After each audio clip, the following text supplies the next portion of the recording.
Hey guys, it's Canon. It's Jessie. And we are the Geeky Saying Couple. Happy Pride Month. This video's coming out a little later in the month than we initially planned, but a lot of things have been going on.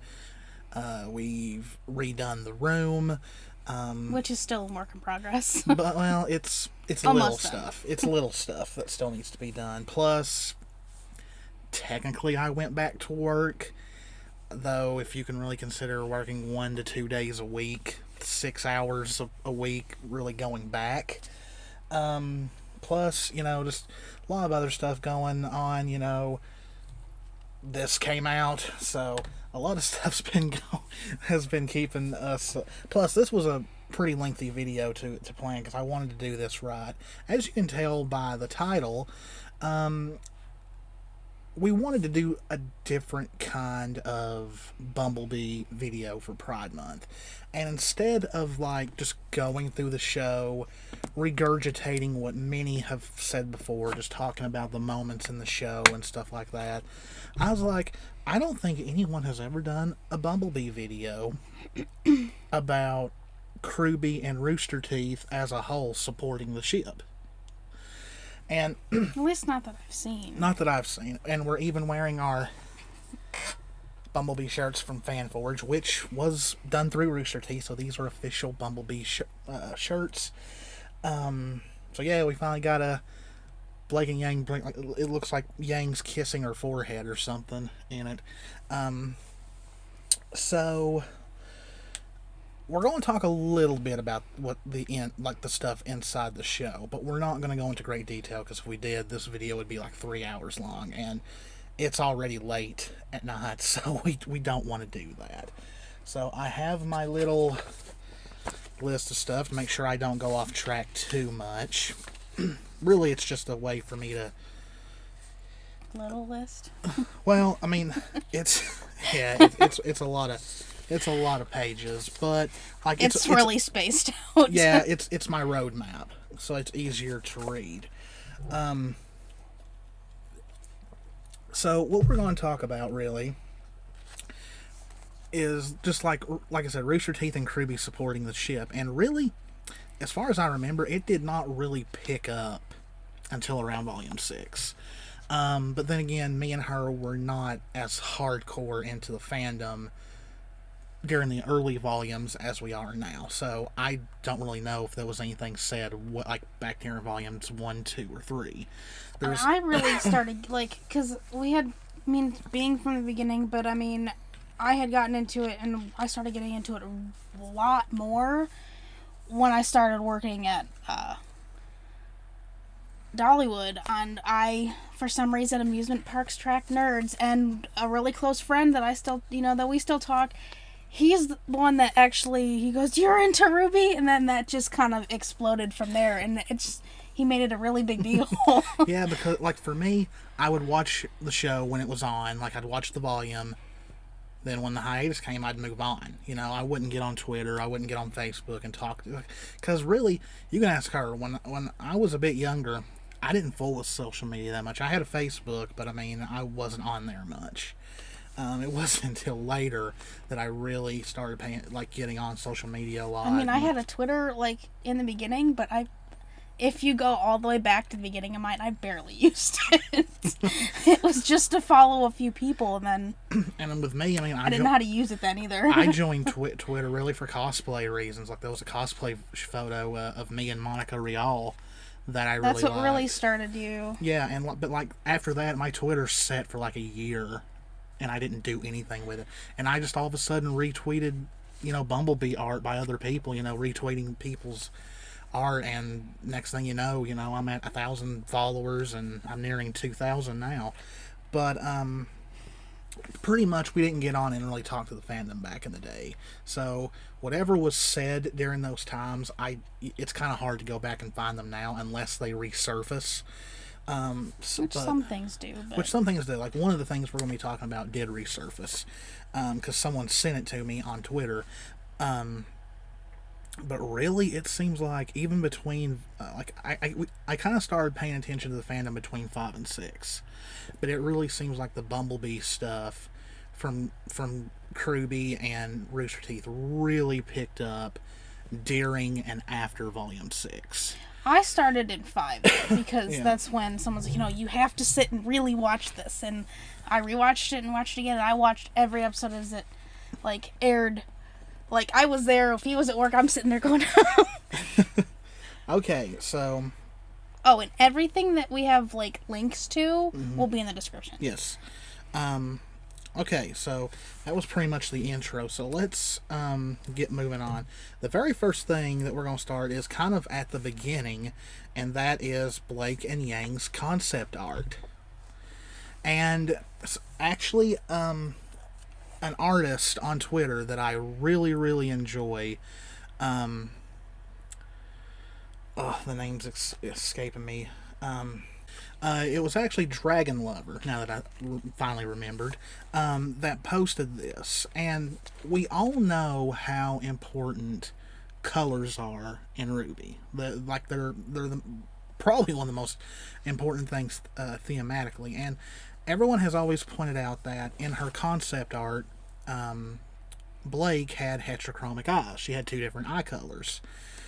And it kind of seems like originally Yang was going to have some blues in her outfit. Now here you can see it's her scarf and, around her leg, but apparently the scarf around her neck, it's not in these photos, but I've seen other photos of it. We got to actually see the scarf was going to be longer, like an actual real scarf, and it had a bluish teal at the end of it, which is kind of strange giving Yang's color.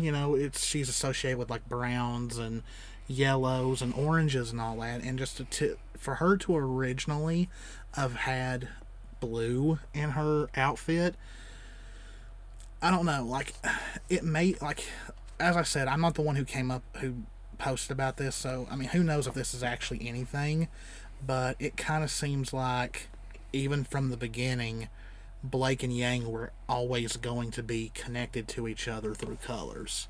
Just in the actual show, we got it through their aura and their eye colors. So, let's talk a little bit about volumes 1 through 3. Now, we all know that, this is not me hating on Miles, Carrie, or Monty, but we gotta face the facts. The pacing in Volume 1 was awful. But that's mostly because some episodes were only 5-6 minutes long. Plus, Rooster Teeth was nowhere near the company they are now back in Volume 1. No. So, yeah, everyone says Volume 5 is the worst volume. My least favorite is Volume 1. But the earlier volumes had, especially Volume 1, had so many problems with, Yang not really having a character in Volume 1. The most she got was the stuff in the Emerald Forest.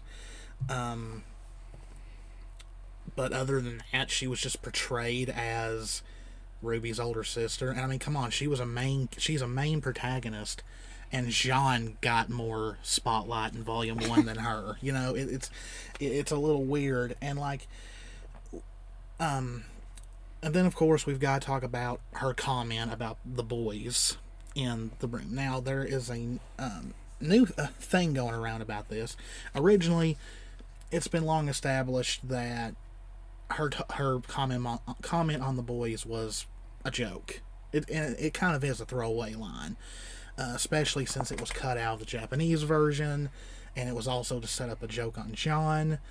But if you look more into it, really all Yang is doing is playing off what RWBY says. It's not exactly a pun, but it's close. Yeah. It's kind of Yang just being Yang, because let's face it, ever since then she's not shown any interest in male characters whatsoever. That's not an opinion, that's a fact. So I'm really leaning on that Yang never was interested in guys. That's when it surfaces, it just reminds me of the bike pictures, that no touch. Oh yeah. It's like when Neptune and the Bandit. He's sitting like this. Both of them do, yeah. Yeah, in Volume 2, when Neptune rides with Yang, and in Volume 5, when the Bandit does, they're holding on to the bike. They don't, they're not holding on to her. But when Weiss and Blake ride the bike, they get to hold on to Yang. So it's like, guys can't touch, but girls can. And then, of course, Volume 2, you had Burning the Candle. Volume 3, you had Blake comparing Yang to Adam, and then the whole thing at the end of Volume 3 that connected Blake and Yang's stories, making Adam the main antagonist of their arc. So, yeah, like, with a lot of people who say there wasn't anything there in those early volumes, there really is. And then, it was either between Volume 1 and Volume 2, or Volume 2 and Volume 3. It was in between one of those, I believe. It's been so long ago. Monty did an interview that has been shared all over the place, and to this day, there's still people who ignore it. And I don't know where these people who use Monty as a weapon get the idea that he was anti-gay or something, because he was, from what I've seen, he was anything but. So people really need to quit projecting their thoughts and ideals onto Monty. But, he was asked, will there be any queer characters in RWBY? And he said yes, absolutely. And the cool thing he said was, maybe they're already in the show, because they're kids. They're still figuring themselves out. Now, of course, there are younger people who do discover way faster than others. Like, how old were you when you discovered you were not straight? Like middle school, high school. I mean, I should have. If I look back, I should have noticed a long time ago. But it was probably middle school. But that's when I really kept quiet because I didn't understand. But plus, it was a whole different time back then. Oh yeah, and back then, like we're old, like we're that old. But I did notice things a lot more growing up, and I've always been that way. But high school is when it really hit me pretty much like a brick wall. Mm-hmm. And I mean, some people take longer. I've got friends that are gay or lesbian that dated the opposite gender, but then realized that wasn't for them. I've got friends who are bi. I have several friends. I've got friends who are bi who once thought they were gay or lesbian or thought they were straight, and so I'm really glad Monty said that, because it's true. When you're young, sometimes when you're younger, you don't know yet. I mean, heck, our brains don't fully develop until the age of 25, so we're always constantly changing. I'm not the same person I was a year ago. So, we always change.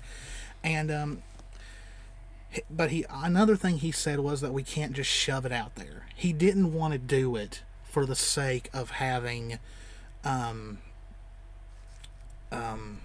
representation. He was against that. He said it had to be earned. This would later come back in a tweet that he put out, which we'll get to in a minute. But the fact that he says it has to be earned. But really, that's really the truth, though. Because how long has it been now? We're almost to Volume 8. And, but then, Volume 2 Volume 2 happens. We get Burning the Candle. And after that episode, Monty puts out a tweet. All good romance is earned. And yes, I checked the dates. This came out after Burning the Candle. Now, all good romance is earned. What's something that they have definitely done in RWBY with every ship that's become canon?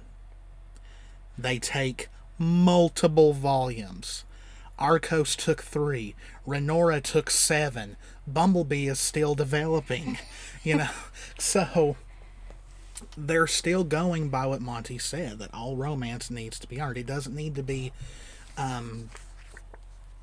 rushed. It doesn't need to be forced and all that. And it's funny because people still say Bumblebee's forced when it's not even done developing. It's not a typical Disney princess story where, No. you look at that person and... Pyrrha and John kind of came off that way, but I think the reason why sometimes Arcos felt a little rushed is because they knew they had to kill Pyrrha off by volume 3. Yeah. They developed a little bit faster, but it's just also what really, if you notice, is what attracted Pyrrha was John didn't treat her any different. Yeah. Just for who she was, not who she was known for. Yeah, she didn't care that he was a big old goof. No. It's probably what she was looking for, someone who was just themselves, regardless. And speaking of burning the candle, the commentary to that episode that has Monty on it, the moment Yang hugs Blake, he says, now this is not a direct quote because I'm sure I'll miss... It's been a while. Yeah. That it was great and that they need to use it later down the road in a more extreme fashion. Kind of sounds like the hug that was in volume 6. So burning the candle, I think, is really where Bumblebee intensified. I mean, there's a lot of people who were already shipping it, like Erin. Erin said she was shipping it before RWBY even aired. So Erin is the number one B shipper. I don't know when Barbara exactly started shipping it, but who knows? She might have literally been number 2. So now let's talk a little bit about volumes 4 and 5, because a lot of people use 4 and 5 against Bumblebee because they were apart. But the thing is, there's many parts in volumes 4 and 5 where Blake and Yang you can tell they're thinking about each other. Yeah. Yang looking at the books. There'll be a scene with Yang and then it'll jump right to Blake, who's looking like she's in thought and she's got, she's looking sad and all that. So, I mean, it's little stuff like that. And, the fact that when they reunite, out of everyone that's in the room, Blake calls out Yang and Yang's got this shocked look on her face. Her eyes are dilating. It's like, yeah, and that gets me to, so we can't talk about Bumblebee real quick without talking about Black Sun, which I'm going to get a little bit more into Black Sun later, but I think Black Sun just fell into the pit of people expecting the cliche route of the girl ending up with the guy. Because it just feels like a lot of people just think that a guy and a girl can't be close friends without getting together. But then again, people turn around, well, why they gotta be gay? Why can't they just be best friends? How many same-sex friendships have we had that it's just been friendship? I really don't think one more canon gay couple is going to hurt. I don't think that's going to tip the scale either way. But I'll get into later why Black Sun had a lot of problems and why I really don't think it was ever meant to happen. So before volume 6, Erin does a little interview. It was her and Kara, and I don't know what she was asked because I've only seen the clip of her answer, but you can tell for one of the only times Erin actually tries to watch what she says. She thinks a little bit and then she says, everybody's in love with Blake, I'm starting to realize. And then she goes, Adam, Yang, Ilya, Sun, and then she does her little everybody loves Blake. Which it has been a running gag in the series that Blake is a harem character. And so that started the real big, because everybody was already a little bit excited because of Blake and Yang's reunion and how they delivered it and all that. And so and especially, Yang's, what if I needed her here for me in volume 5. And so Erin's saying that, people are like, did Erin just drop a spoiler? But, there's also the people, oh, she's just a voice actress, she doesn't know anything. The amount of people who think that none of the voice actresses or actors know where their characters are going to end up. Miles and Carrie do talk to them about stuff, Barbara knew that Yang was going to lose her arm. Jen Brown knew that Pyrrha was going to die. It's like they know this stuff. And if you go back to the beginning, they were told to figure their characters out. Yes, especially Erin. Out of all 4 of them, Which a lot of people seem to forget that. Like, yeah, because out of the main 4, because Monty did say that he did base some of the voice actresses' personalities on the 4 girls, with like Barbara and her love of puns and stuff like that. And bad flirting. yes, that I did not include that in my notes, so remind me about the bad flirting later. But out of the 4, Aaron was the one he did not know the most. Like, so he didn't really know what to do about Blake. And so he told Aaron, you and Blake are just going to have to figure each other out. And Aaron has said several times that she wanted Blake to represent herself in a way, of what she went through. Yeah. And, I mean, one big thing that we can say is, finally now, Blake's bisexual, just like Aaron. And this next little bit kind of tells me that Aaron might have a little bit of a say of what happens with Blake, since Monty said that she would have to figure her out, so maybe Aaron's got a little bit of creative freedom. Who knows? But who knows? Maybe she doesn't. I'm just guessing based off that story. Because before Volume 6, Aaron was asked if she ever went to the writers and asked if they can go in a certain direction, and her direct response was, there's one that I wanted to make sure happens in the show, or else I would be very upset. So we'll get to that, because she was asked a similar question after Volume 6. So then we get to during Volume 6, and oh my gosh, what a volume it was. Like, going into Volume 6, I did not expect it to be Bumblebee's volume. Like, just going into it, you just didn't expect it. I didn't think the fight with Adam was going to happen already. Like, it just, from the beginning of Volume 6 to the end of Volume 6 was like 2 different volumes almost. It was wild. So, Chapter 11 happens, the We're Protecting Each Other episode. And Twitter went insane. You have got voice actresses, voice actors, concept artists, animators, the writers, all of them liking and retweeting Bumblebee art and stuff, people's reaction to it. You've got Garrett, Adam's voice actor. He was asked, does Adam have any weaknesses? And he said he was asked if he was allergic to bees. He was asked if Adam was allergic to bees, and Garrett said the only thing Adam is allergic to is the love between Blake and Yang. So, Adam himself. And then another cool thing was happening at Verve. I guess they're a streaming company, are they not? Verve. I think.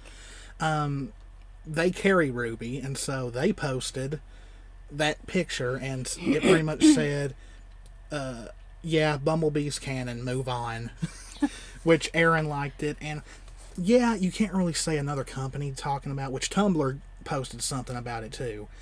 But here's the thing, Verve carries RWBY, I believe. I do think it does show RWBY after it's aired. But here's the thing though. I'll have to double check that, but if they do carry RWBY, they've kind of have to have the okay from Rooster Teeth to say that. Yeah. So, yeah. And then we have the probably biggest thing, an official Valentine's Day card. So, Rooster Teeth has done this before in the past. They always release Valentine's Day cards that you can sign up for, and they'll send it to you. Well, last year, they released one RWBY Valentine's Day card. This was it. The only other ship from a show of theirs they released that year was one from Genlock. They released an official Bumblebee Valentine's Day card. Not once, but twice. They released the same card this year. I was kind of hoping for something different, but they did it, like they've released it twice. So, I mean, yeah. And then Erin goes insane after that episode.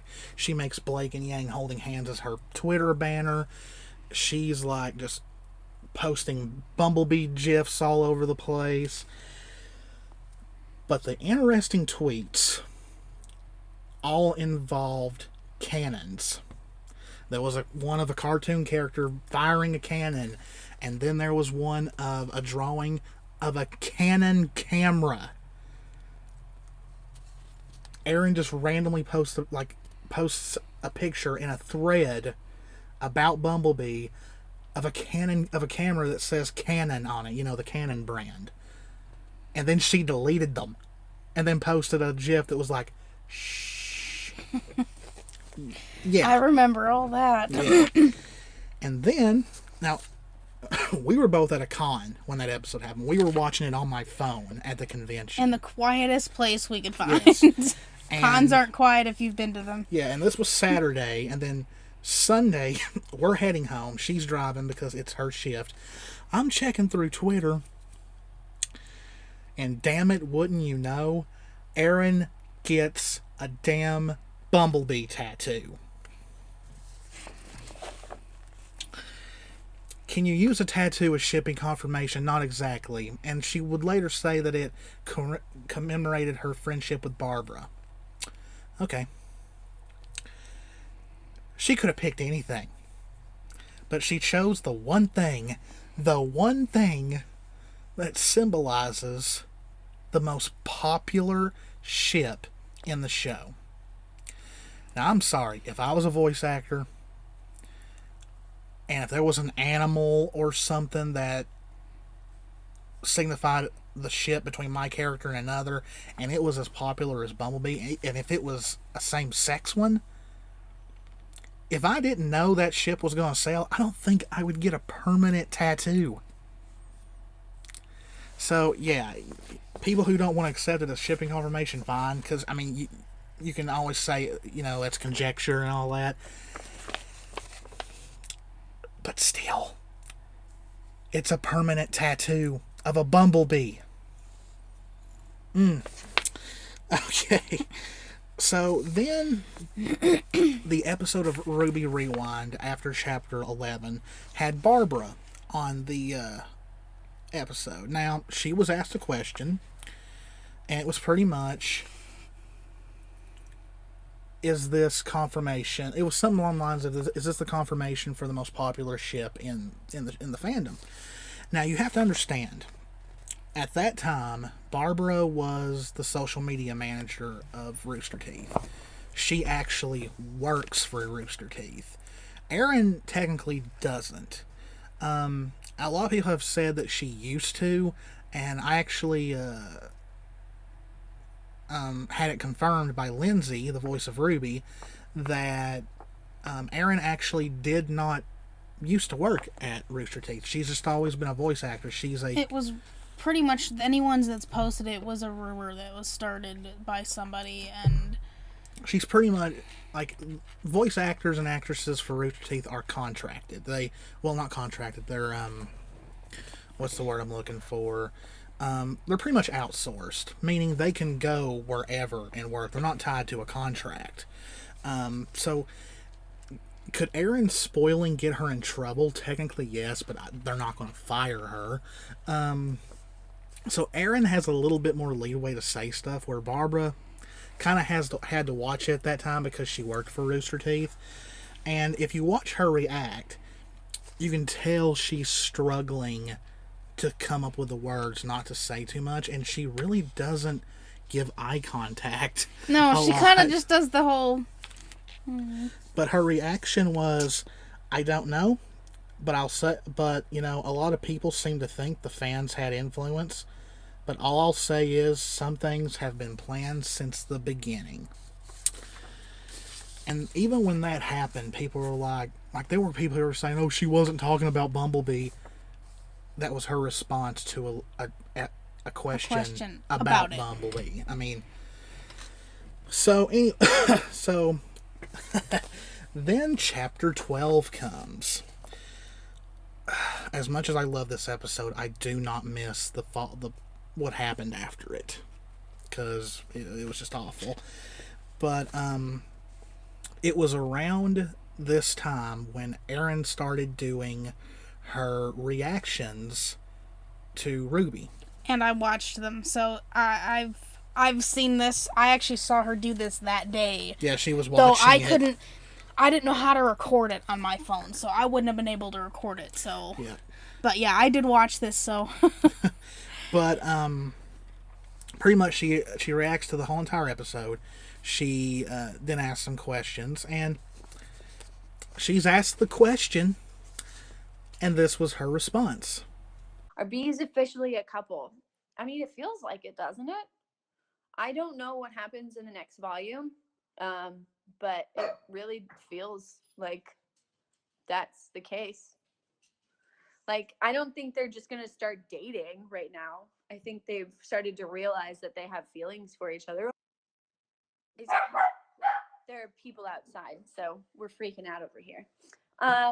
So yeah, I don't think they're just gonna start like making out all the time or anything like that. It's not like they're like, I'm sure they should have some kind of conversation maybe, or it's just assumed. I don't know, but it's right now. I think they've just realized that they have feelings for each other on a deeper level. I don't think that they're like officially dating or anything like that. It's just like the natural progression, you know? So this was, for me, was pretty much confirmation that Bumblebee was technically already canon. Because of Aaron specifically saying they're realizing their feelings go deeper. So that was it for me. Like, after chapter 12, I was done. I was like, it's canon. I don't care what anyone says. That's enough for me. And then, to go any further, Carrie shows up on RWBY Rewind after the final episode. And he's asked the question. Here's how it went. So are Blake and Yang a couple? You have to watch to find out. Trying to spring that on you. Would it be worth it to me just say it? No, it needs. If it's gonna be in the show. Watch the show. Yeah, once you experience it. Watch the show. You need All right, I tried, guys. I tried. You need to experience will it. unfold. I tried with You need that to experience one. it. I know I want to experience it too, but I just really am curious. I know. It's it seems like whatever's gonna happen is gonna be more worth it if you see it in the show. Okay. If you notice, for like a split second, Carrie is like, "Oh crap," you know. He's that's like, the exact expression on his face. Crap. like, yeah, Like he knew it was coming too. like he had a split second, and really, to me, he gave the best answer. Watch the show and find out. Because I'm sorry, he's not going to confirm it until it happens. You know, no writer is going to do that. I mean, as much as I want to actually hear the words, you know, they're canon. Yeah. I want to see it first. Yeah. I want to see something that cement. Like, well, then again, I mean, to me, it is canon. Like, you can't convince me otherwise. We've discussed this several times, but I like what he's saying. It is perfect. Like, I don't want it just the words. I want to see it happen and unfold in the show. Yes, but Carrie says enough. When it happens, you're gonna enjoy it more if you watch when it does. You know, and it's funny. A lot of people accused Carrie. Like, when they heard this response, they pretty much accused Carrie of trying to protect themselves from queer baiting if it doesn't happen. That's how they took that answer. Yeah, I've seen some posts about that. But here's the thing. If Carrie had said something like, "Oh, maybe, just keep watching," and it doesn't happen, then yeah, that is queer baiting. But he was so quick to answer it in a way that will keep you watching, but also kind of saying, yeah, it's going to happen, but please keep watching so you can experience it. You know, that is basically what that whole thing was. Plus, anyone who is shocked that Carrie responded in that way doesn't know Carrie very well, as him and Miles do not answer spoiler questions at all. They just do not do it. They've never done it. So after Volume 6, this was after Volume 6 and before Volume 7, I do not remember the name of it, but you've played it, so you might know it. It's on my phone. What's the name of the Ruby Crystal game again? I can tell you right now. It's still on my phone. You're supposed to know it from memory. RWBY Crystal Match. Yes, Ruby. Okay, yeah, Rooster Crystal Match. made a post for National Girlfriends Day and used Bumblebee as the picture for it. A game that, you know, is a Rooster Teeth product. I downloaded it the day it was released. I watched that page just to make sure. Now, probably the most biggest telling moment right here. This is before the pandemic, but virtual panels were starting to become a thing. And so, Barbara and Aaron do a live stream panel on Unlocked together. They were in two separate rooms, but because I think Barbara was somewhere else. But the question is brought up. Why do so many like Bumblebee? Barbara's response. Because Aaron and I are awesome. And maybe because it was written that way. It rocked RWBY Twitter. Like, there was ripples. So that, yeah, it was written that way, huh? And then, during a live episode of the Rooster Teeth podcast, Barbara, once again, brings up Bumblebee. And Chad, he's like, oh yeah, you know, and he was talking about it and all that, and Barbara goes, I don't know what you're talking about. They're just friends. Yeah, so Barbara, like, just being like, you know, Barb? yeah. There's no other way to describe It's that. kind of like when people ask Noelle if Catra and Adora would get married in She-Ra, and she just kind of and took a drink. You know, that's what people were comparing it to at that time. And look, we actually got a glimpse of Catra and Adora being married in the end of season 5. So once again, after Volume 6, Erin's kind of asked almost the exact same question she was before Volume 6. If she knew there would be LGBT rep in RWBY. Now, she goes on to talk about the clip of her asking if she could tell people if that her character had a lesbian lover, and she was told no. She said it was just a joke. She didn't really know anything at the time, and she also didn't know that they were being recorded already. At the time, I was like, I think Erin's just covering her ass. But then again, Erin's never lied. She's never tried to throw people off. So maybe it was all just a joke. But her exact words, like, I think there was more to the answer, but this is the part that sticks out. She said, I knew for certain what I wanted this volume, meaning Volume 6. I made double sure to ask, because I was like, I'm going to be so pissed if it doesn't happen.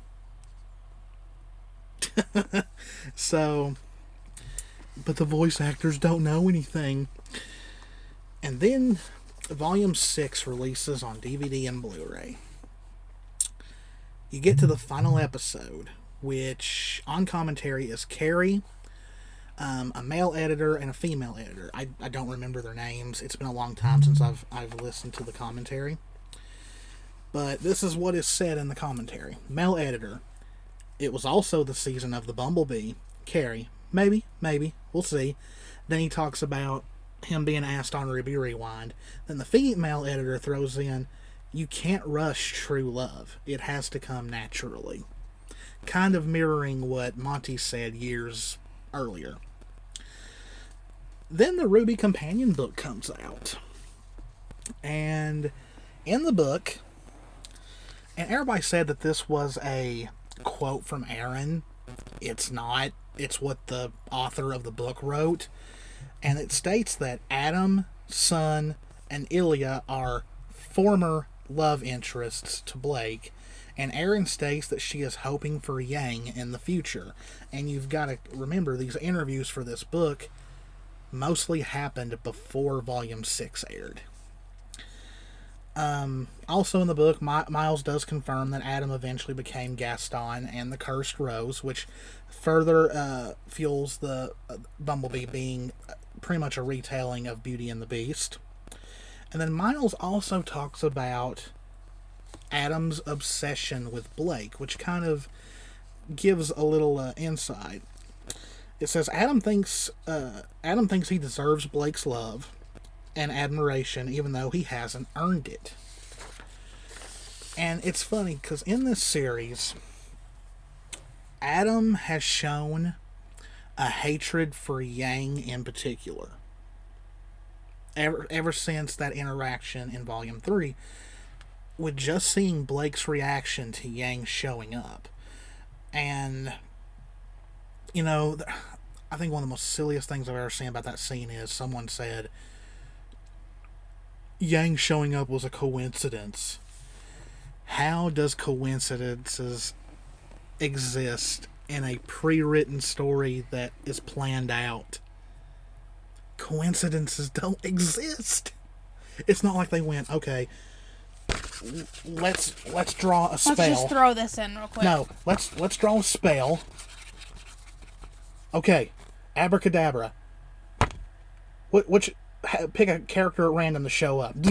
Oh, it says Yang. Let's do Yang. Or I win. You know, that just... Touching on the Gaston and Beauty and the Beast thing, you can go watch our other video. Yeah. Then you have in Volume 5, where Sun and Blake fight Adam. Adam's not jealous of Sun. It seems to me he could just care less. It's just another person to fight. If anything, he was indifferent to him, and he refers to Sun as Blake's classmate, even though technically he wasn't a classmate. In Volume 6, when Yang shows up, Adam's reaction is you, but he says it like you. There's hatred there. He is not happy to see Yang show up. And then you have him screaming, what does she even see in you? And he's shaking with anger. This is only towards Yang. The only other people he's shown this kind of anger toward is possibly Blake and and yeah, he hates humanity, but this is the first time he's ever single-handedly targeted one in particular. And it's because everybody else he goes after, I mean, even Sienna, it was just careless. Like, he didn't care. He just took him out anyway. And it's because it's jealous anger. And it's because Blake loves Yang, and Adam believes Blake has given something to someone else that she owes him. How many comments have you ever seen that says that Blake owes Sun herself after what he did? That's not a good mentality to have. A woman should never owe a guy anything like that just because he was nice or did her a favor. That's not cool. It's not the way relationships work. No, and I can attest to that. Yeah, so again, go watch that video. You'll find out why I meant that, but it's not a good thing at all. Like, no. And then, so I hate seeing it, and at this point, I just scroll past it. I don't want to see it. And then, for the first time ever, we get Bumblebee merch. Official Bumblebee merch from Rooster Teeth. Now, there is a picture of Aaron and Barbara wearing shirts with Blake and Yang on them, but I believe it was found out that those were made for them. I think so, yeah, They because weren't official. I've searched everywhere. I've asked friends that found the show, that were really into it before me, even, because I didn't even see that picture surface until a long time after. But yeah, I've searched and I've never seen them. I've not even seen the art for it. Yeah. So they were made for them. So some convention. Yeah. So we got the first shirt, which, it was a shirt and a hoodie that pretty much had Blake and Yang along with the Bumblebee bike. Then we had another one that was both of them on it. It was black, but they also did a Ruby and Weiss one as well. And then you've got these shirts that were done through FanForge, but I mean, still. I think there's a couple other ones too on there, but these were the ones that stood out. Yeah. And then at a convention, at a panel, Aaron and Michael, the voice of Sun, kind of they pretty much dig Black Sun's grave a little deeper. And it goes like this. Aaron says, Sun's got a special place in my heart. Michael, yeah, in your memories. It's just not on screen. Aaron says, that's not my fault. And then Michael asks, does Blake have a sister? And then Lindsay pops in and says, we can make him a Tinder. So, and then you also have stuff like Aaron saying, Kira would like Yang so much more than he did Sun, you know, and stuff like that. So, yeah, it like, here's the thing. Do I hate Black Sun? No. Do I think it works? No. Not after what we, like, maybe if it had happened earlier in the series, maybe. But after what we saw in volumes 4 and 5, no, I just don't think it could work. Do I have a problem with Black Sun shippers? Not all of them.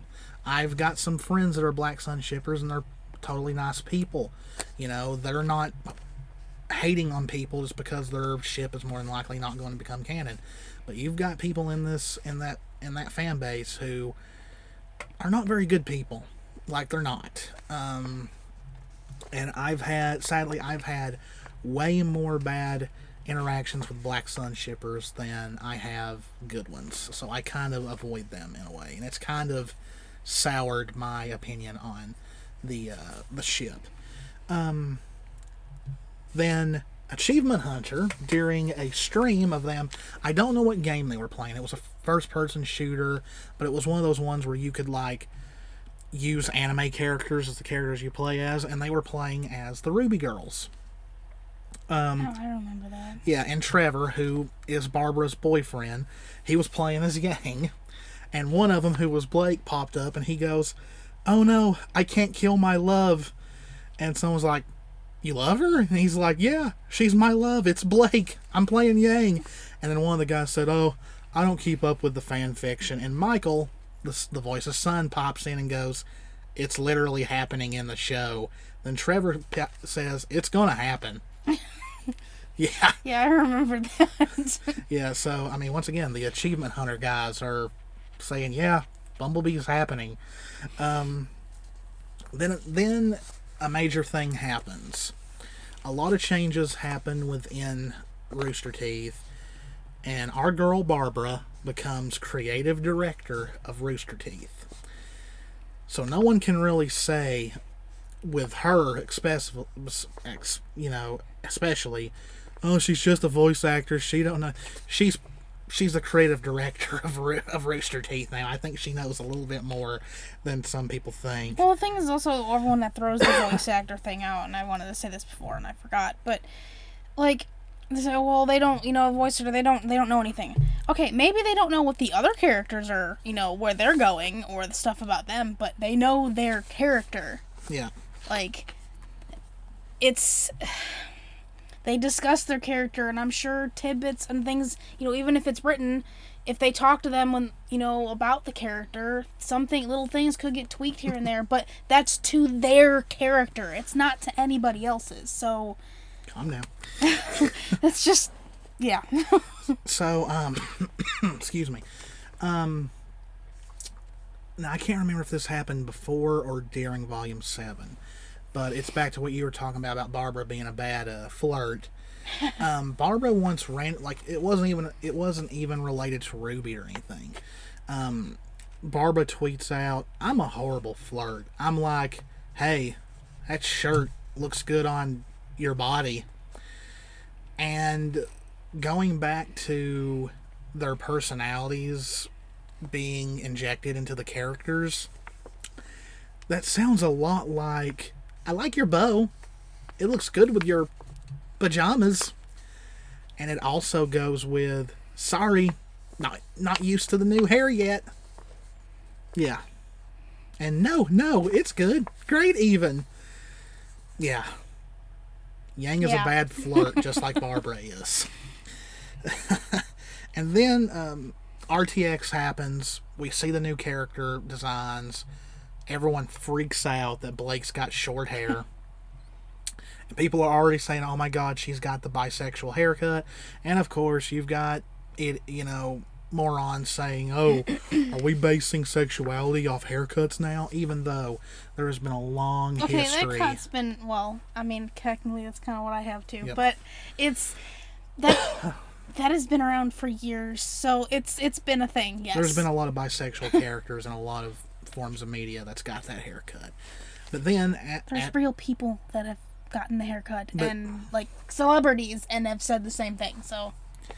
And then, of course, you have a lead concept artist who talks to Miles and Carrie, who has to know what's going on in the show, confirms. She goes, "Yeah, I gave Blake the bisexual cut."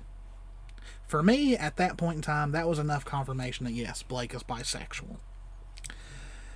So, the next big stuff happens during and after Volume 7. So, the Volume 7 trailer comes out, and everyone is shocked. Not only is Gamble's shroud fixed, it's got a yellow stripe on it. Pretty much symbolizing that Yang fixed what Adam broke, which goes and with made their it stronger. Yes, which is what goes with their story. It's even hinted that Blake chose that way to fix Gamble. And plus, Rooster Teeth and all other forms of media where it showed Blake in her Volume 7 outfit, whether it was the main art, whether it was art from Amity Arena, they hid the yellow stripe on purpose. They literally hid it until the trailer. So if it's not important, why hide it? Okay. Which they did confirm, though, what it was related to, yeah. which was that... But even though it is related the meaning to that, of it. the meaning That's is what I'm still, saying, is the meaning of that, like, 'cause I learned that in my ceramic classes, the meaning of that is to make something stronger, and that, the color combination with that symbolizes that, so... So Volume 7 had two major episodes that further cemented Bumblebee. Chapter 3 and Chapter 6. And here's the thing. Miles and Carrie wrote Chapter 3. They're the ones that wrote the gay panic, Blake blushing. They're the ones that wrote it. And then Miles wrote Chapter 6. You know, with what Nora says. Miles and Carrie, two guys who have been there since the beginning, who knew what Monty had planned.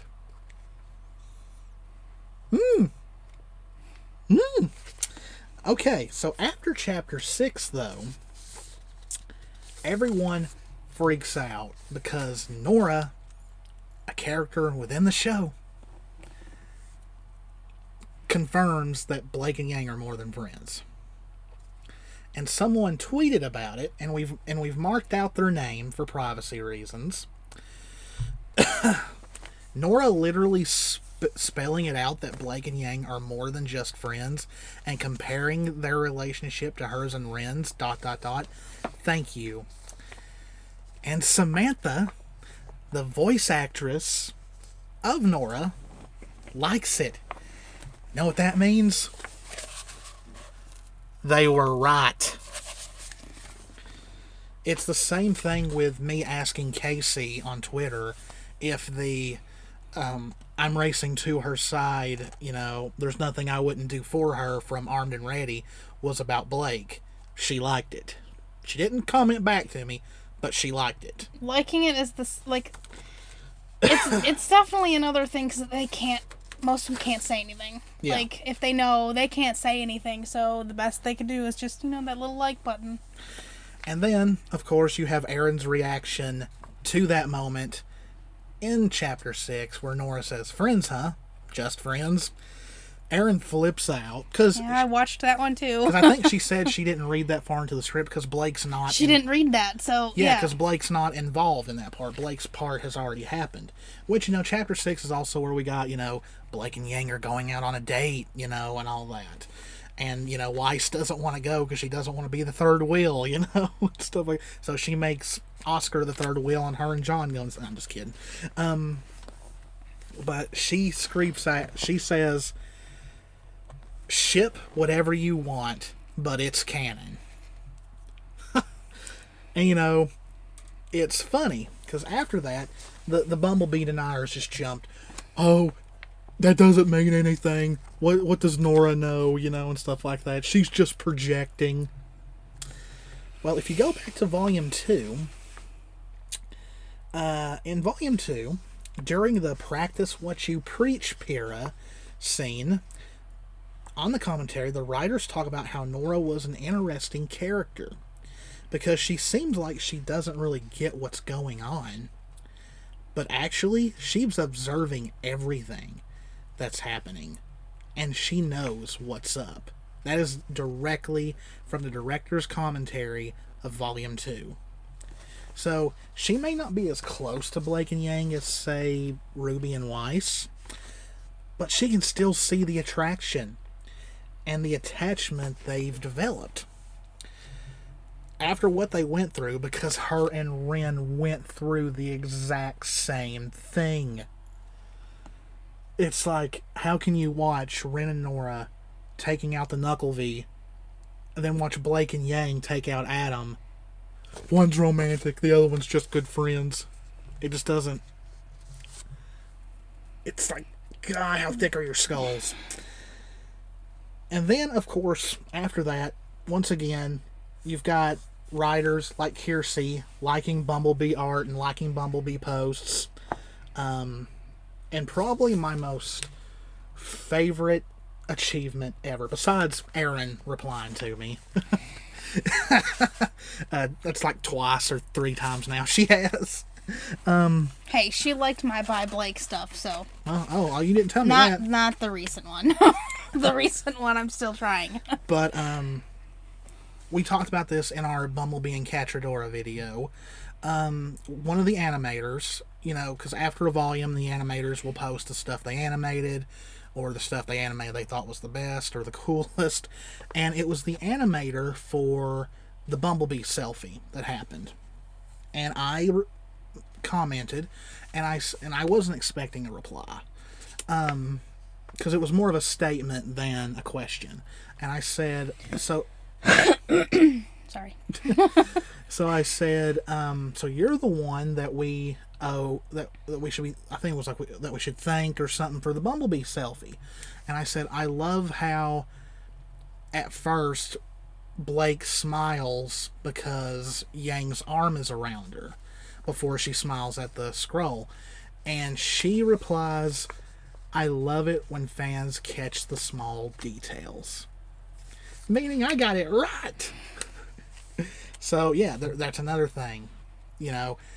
Blake was smiling at first when she looks at Yang and smiles because Yang came over and put her arm around her. I mean, and you have other small things like Blake quickly looking at Yang's arm around her before looking at the scroll. The fact that Blake gets jealous that Yang leans on Oscar that we showed in that video. I mean... There's so many small details. Like, I can't wait till Volume 7 comes out on Blu-ray so I can just dissect it even closer. Sorry. Allergies are really getting to me. And then we have a really huge thing. At another panel here recently, a virtual panel, we finally get the 100% confirmation that Blake is in fact bisexual. And funny, it didn't come from Erin. It came from Barbara, the creative director of Rooster Teeth. And she says, Blake likes both men and girls. And Erin's like, oh, I didn't know we were allowed to finally to say it. And in the same panel, Erin brings up She-Ra, the Princesses of Power, and she talks about how people have told her that Catra and Adora are like Blake and Yang. And Lindsay, of all people, says, yeah, pretty much. So, which Lindsay is also bisexual, so she sees that stuff too. And then, just today, I had to write this down to add it. There was another panel, and the girls were asked if they could go back and change something in RWBY, what would it be? And Erin at first says, okay, mine's super gay, but the one thing Erin wished she could change is she would not have Blake run away. she would have had Blake stay and be there when Yang needed her most. That's just more confirmation that romantic Bumblebee should be common knowledge at this point. Like, to want that to happen. And I mean, like, I have to say it kind of means that Aaron would have erased all the interactions between Blake and Sun too in volumes 4 and 5. So I mean, okay, so this is the part where I'm going to get a little heated because I've seen this and it's possibly one of the most disgusting opinions, if you want to call it that, I have ever seen.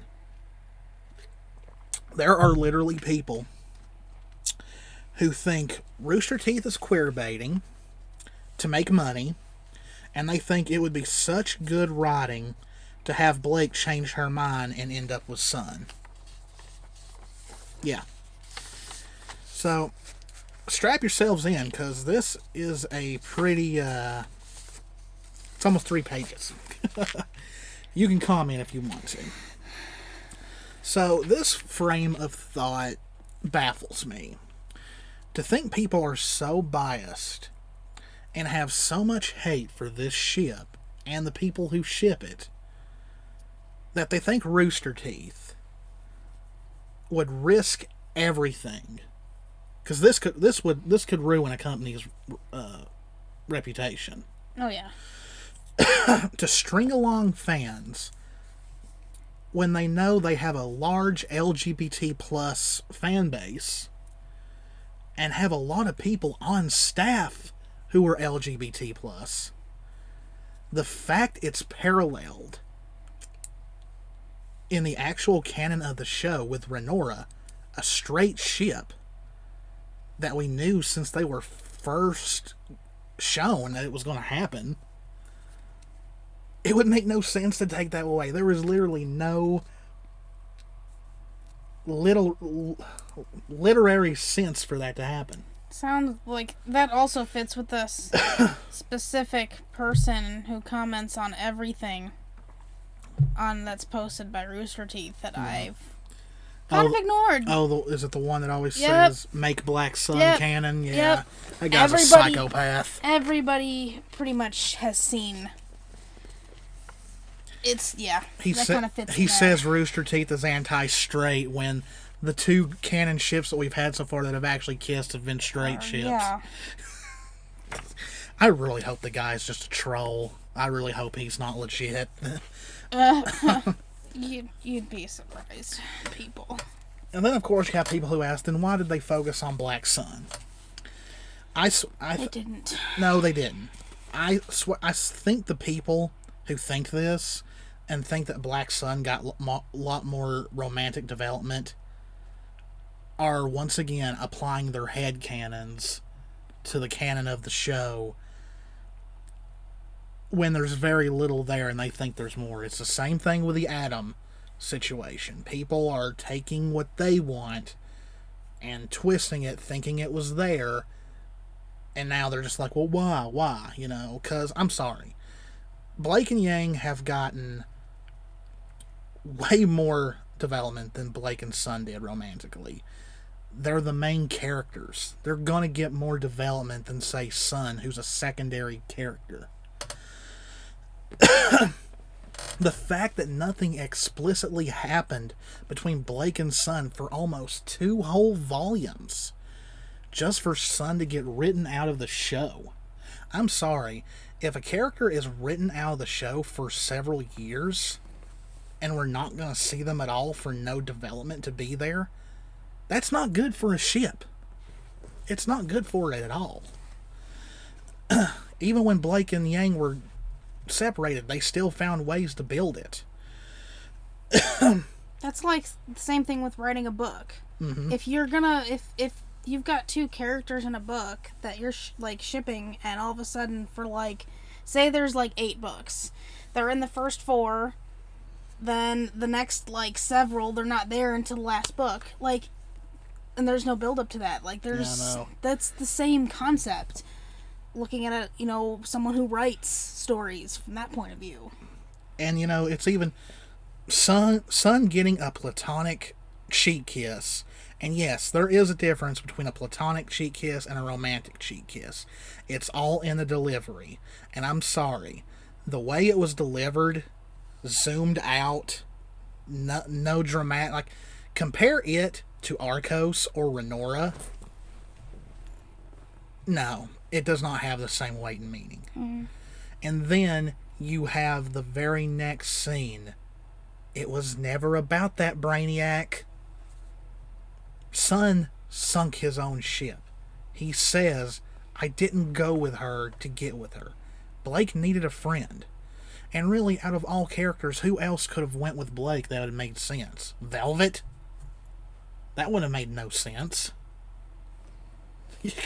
So, they had to send... As much as I write them as friends in stories and being close, but yeah, it wouldn't make sense. Yeah, they had to send another Faunus with her, and it was between him and Velvet. So, hello. And I mean, that line is still ignored by the more extreme side of this fan base. And then you have Blake and Yang, who in one volume, volume 6, hold hands 4 times, place their foreheads together, held each other. Yang caresses Blake's face, and Blake reaches up and holds it. Yet people say they're just friends. Because I do that with all my close friends, right? And then volume 7 comes. We get a blush. A gay panic. A date. A freaking date. A character confirming within universe that they're more than friends because she sees her own relationship with the guy she is interested in. In other words, Nora sees her relationship with Ren with Blake and Yang. Because they're literally paired. Yeah. Oh, and the kiss on the cheek things. I have female friends that have kissed me on the cheek. That it's not romantic. Like, I knew that as soon as I saw it. The friends, I still talk to them. They still do it. Like, it's not romantic. It's just it's a friendship thing. Now, you don't do that with everybody, but... It was a thank you. It was a gratitude thing. That's all it was. He's literally going to be written out of the show for at least 3 years.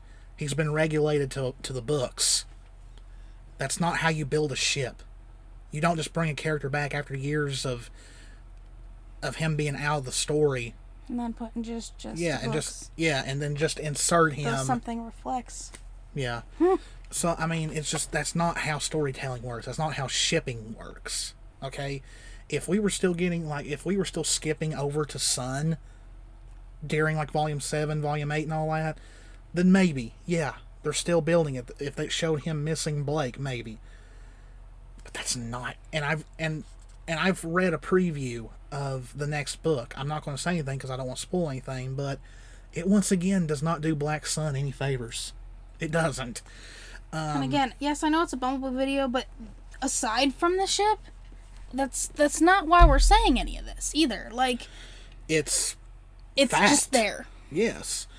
And then at the end of volume 7, you have once again another huge parallel between Renora and Bumblebee. Ren and Nora are holding hands. Yang is watching them. She looks at Blake and they smile at each other. That looks like what we do. It's really getting old having to repeat all this for people who just are so biased they can't get... That's why I'm to the point that I've stopped responding back to things like that, and I just post. Yeah. And then, it's the thing. Back during Volume 1 through 3, Bumblebee was a pipe dream at most.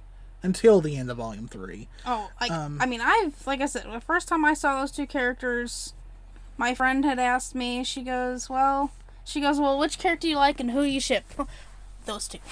And she goes, yeah, that's Bumblebee. The fact that Yang went to look for Blake at the end of Volume 3 and not Sun, who was right there.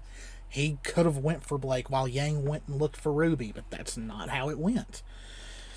It's just, Or how he ditched with Neptune and went and got noodles. yes, him and Neptune ditched Team RWBY and went and ate noodles, and we're just like, you think they're okay? Probably. And the fact that they made it to where Sun looks back at Blake holding Yang's hand after all that, it's classic romance building. It's so classic, it's almost cliche.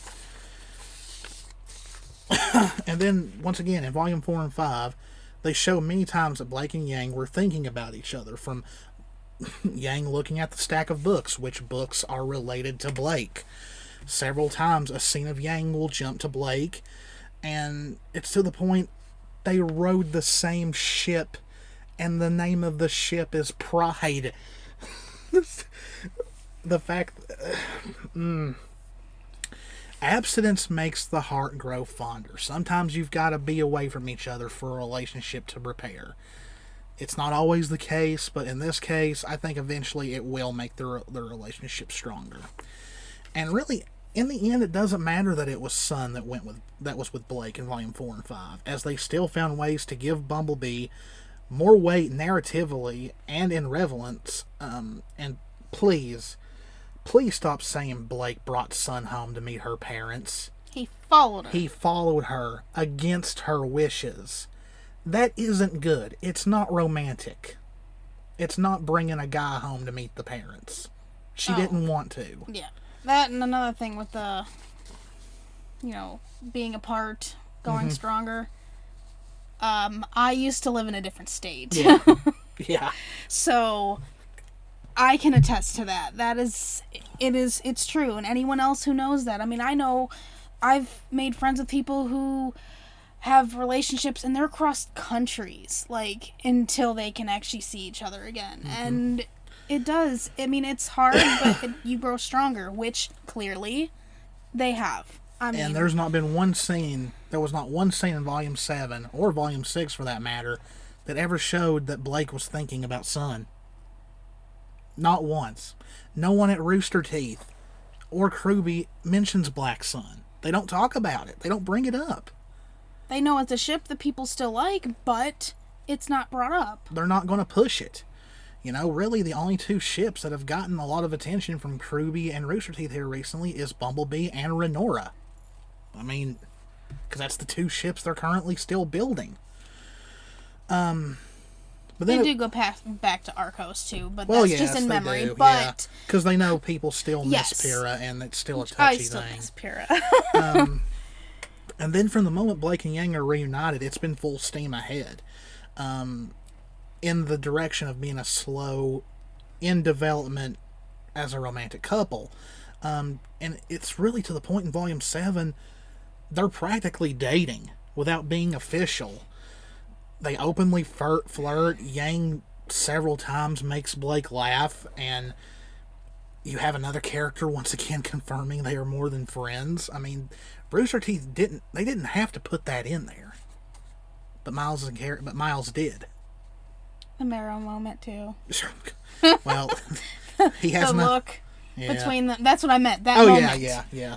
The fighting and all that. He just kind of ate his own words at that point. So here's where, it just still angers me in a way.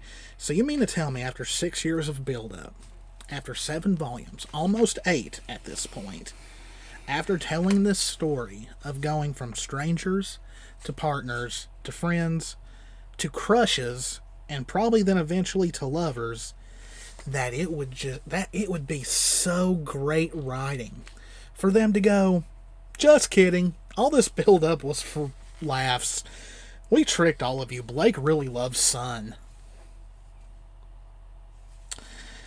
I need the sound of crickets. If you want that, if you think that's great writing, you do not care about the writing of this show. You don't. You care about your shit being canon. And you're being vocal about your bias for it. That's all that is. Not to mention how absolutely fucked up it would be for them to parallel a straight ship with a gay ship and have the straight ship kiss, but go back on the gay ship to make another straight ship? Are you people crazy?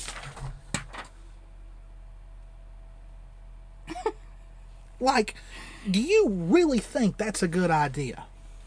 This is coming from a straight man. That's like something like that. It's definitely, that'd be a huge insult to everybody, to the community. Like, I'm just gonna go ahead and say, if you think that's good writing, you don't need to be giving no advice on writing. You don't even need to be writing fan fiction. Sorry, go ahead. Did you forget? Well, no, but if like that would be, like, there's no other way to say it. That'd be the terrible thing, and it would ruin them. It would ruin the company, like, itself. That would be worse than the DreamWorks situation with Voltron. But think of the insult that would be to the, to our community, the LGBT community. I mean, we want this stuff. I mean, and yeah, it would ruin so much. Not just the show, but... And I mean, there's people who already think that Rooster Teeth's reputation is awful because of some of the stuff that's been said about them. No, this would be 100% worse. Oh yeah, that and all that stuff with all that. There's different departments. Not everyone's.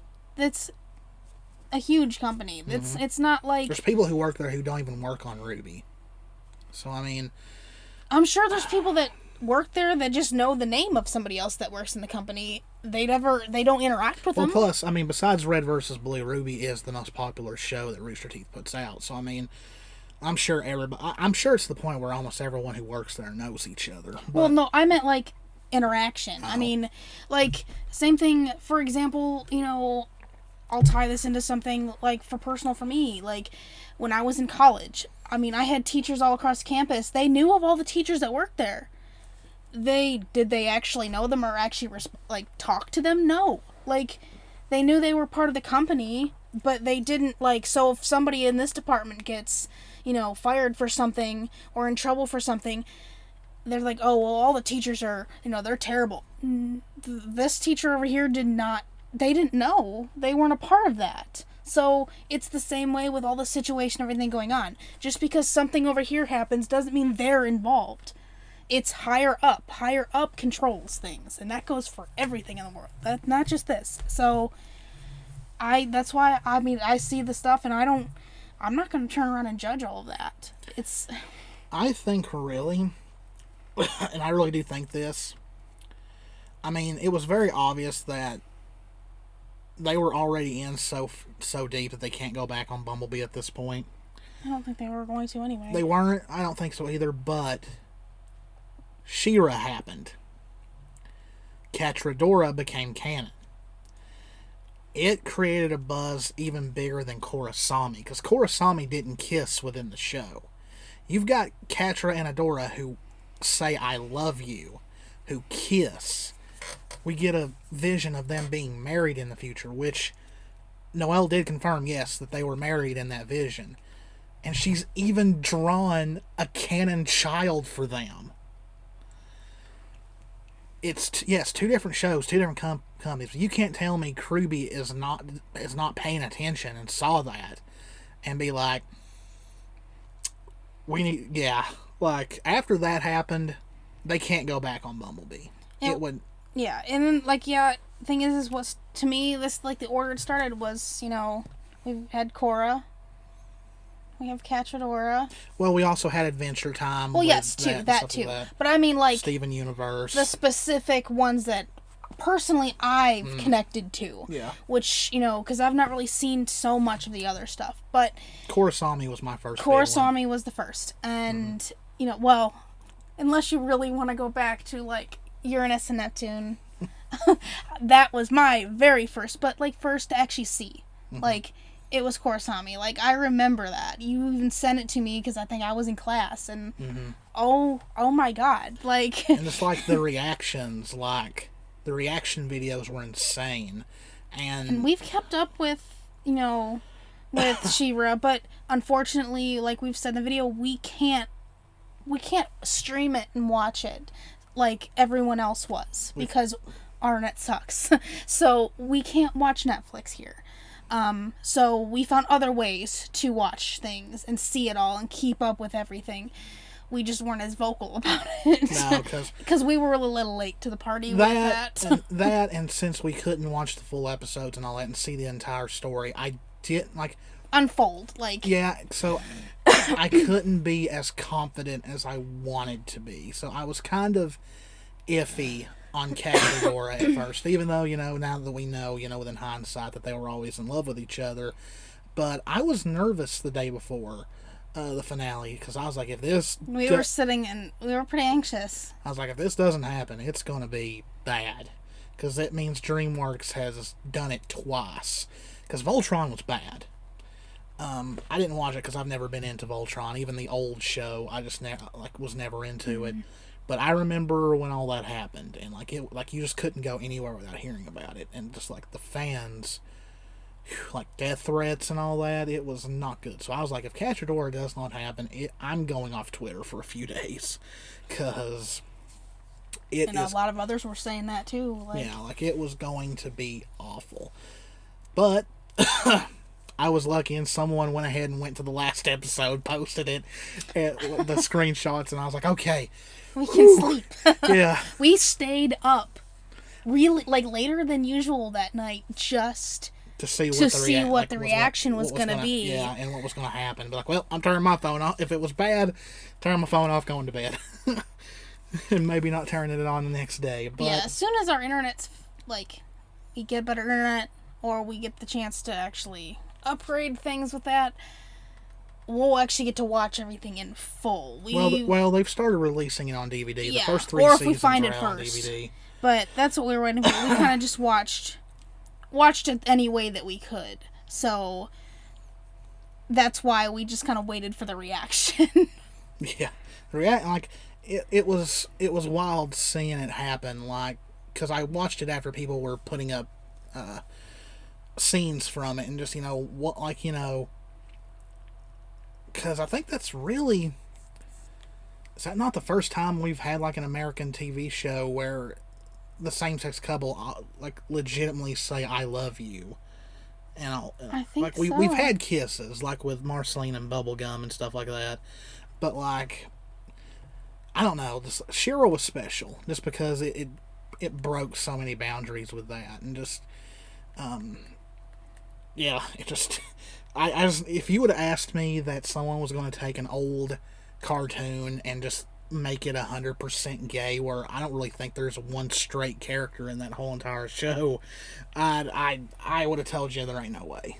Nobody would touch it, at a point in time. But now, and I mean, really, that's another thing that Rooster Teeth has as an advantage. They don't have to worry about television networks, because one of the reasons why Korosami was so censored is because Nickelodeon airs in countries where homosexuality is illegal. Yeah.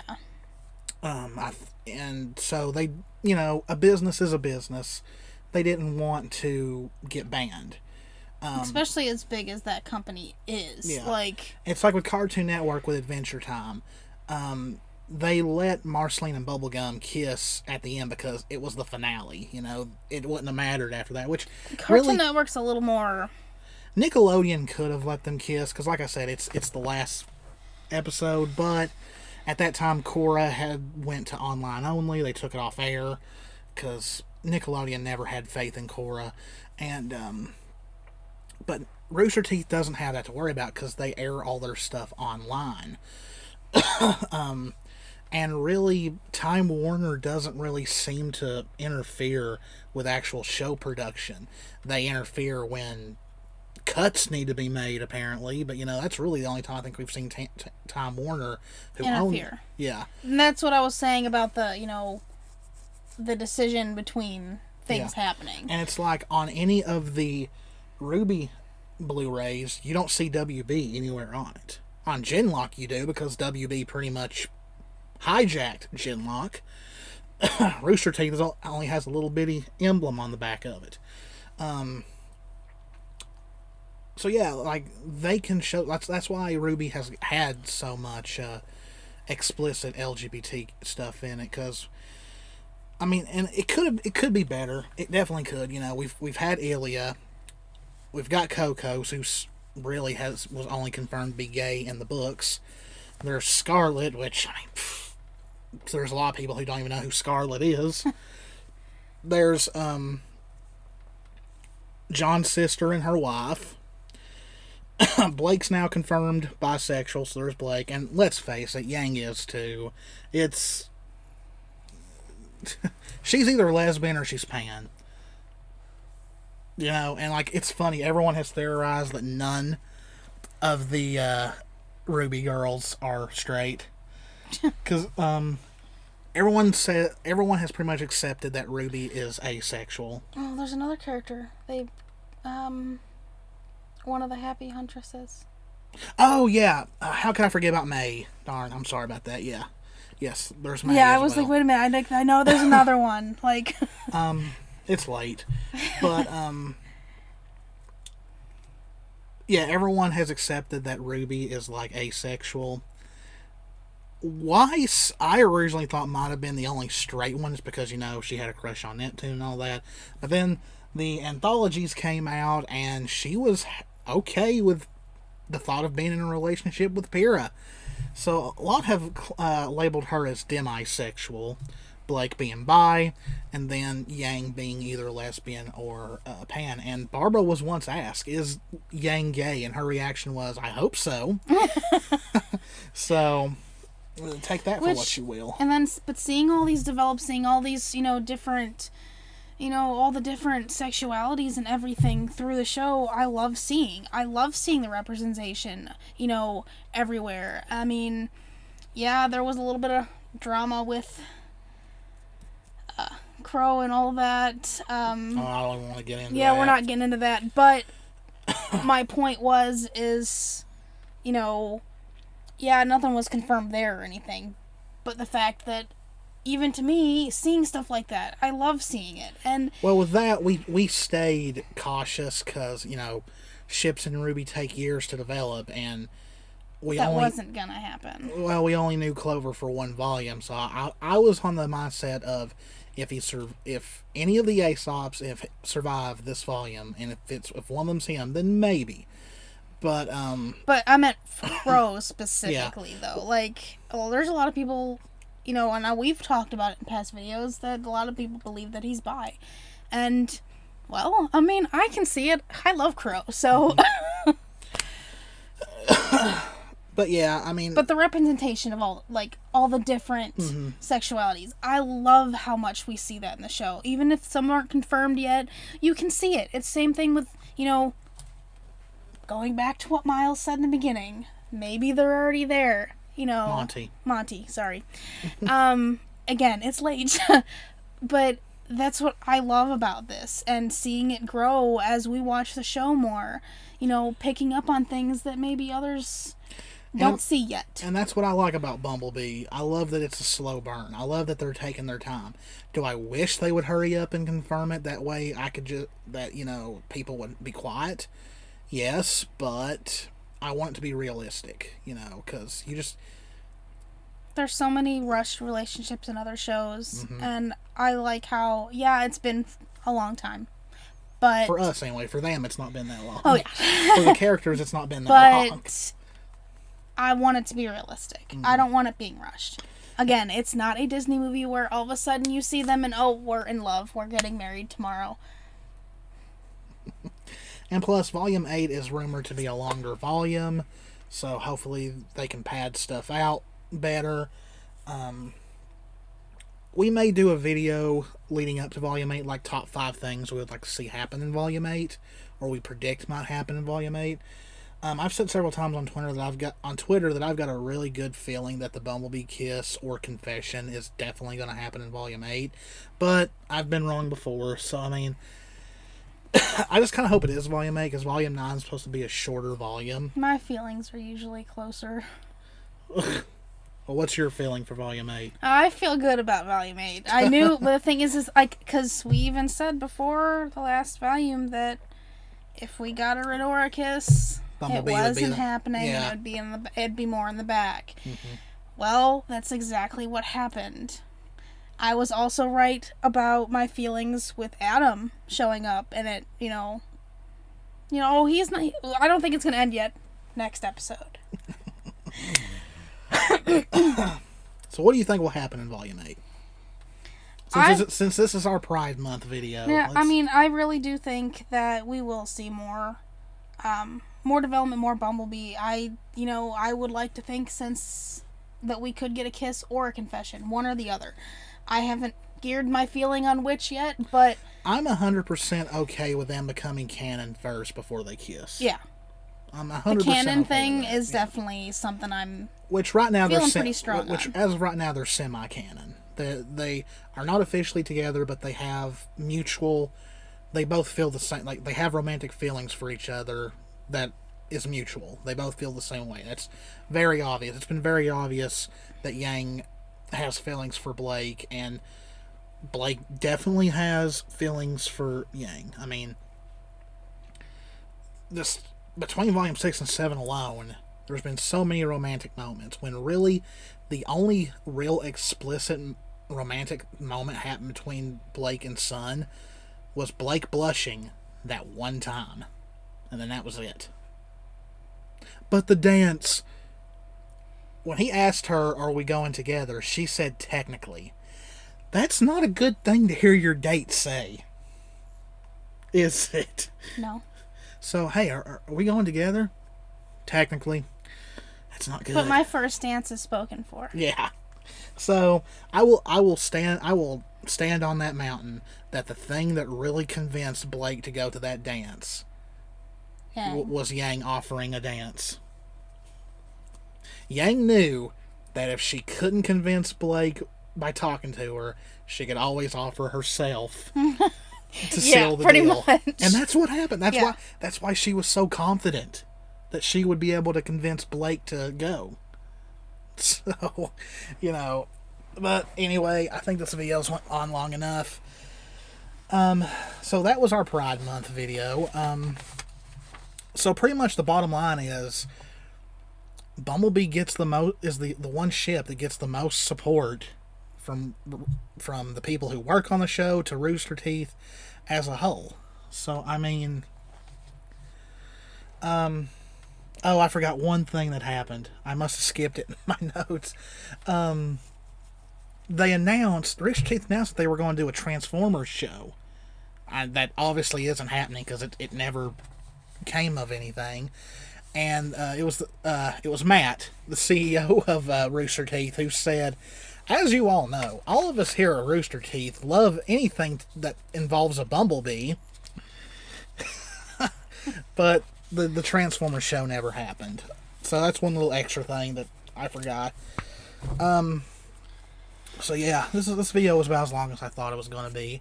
But yes, that is our Bumblebee Pride Month video. I still don't know what I'm going to name this. But it was pretty much, like I said, I don't think anyone's ever done a video talking about Rooster Teeth and CRWBY's support of this ship. With details up to current. Yeah, from, like, I did not want to go any farther than Volume 6, because looking for stuff from Volumes 1 to 5 would have taken forever. I wish I had more pictures, just, I had to delete a lot of stuff off my phone, so I didn't have any of my captures left of a lot of things. But hope you guys enjoyed the video. If you did, please hit that subscribe button, hit the notification bell. Please hit that like button, because I'm pretty sure there's going to be a lot of homophobic trolls who are going to dislike this video, because they've done it. Like, it seems like anytime you put the name Bumblebee in the title, it just attracts Bumblebee haters. But yeah, please hit the like, share it around, leave us a comment. We love talking to you guys, even though the comments will be monitored. And unfortunately. Yeah. So if you're here just to insult us or whatever, screw you. And and this is Kanan. This is Jessie. And we will see you guys in the next one. Have a great, happy rest of your Pride Month. Stay safe out there. Please remember that we both love you all very much, and we'll see you in the next one. Bye. Bye.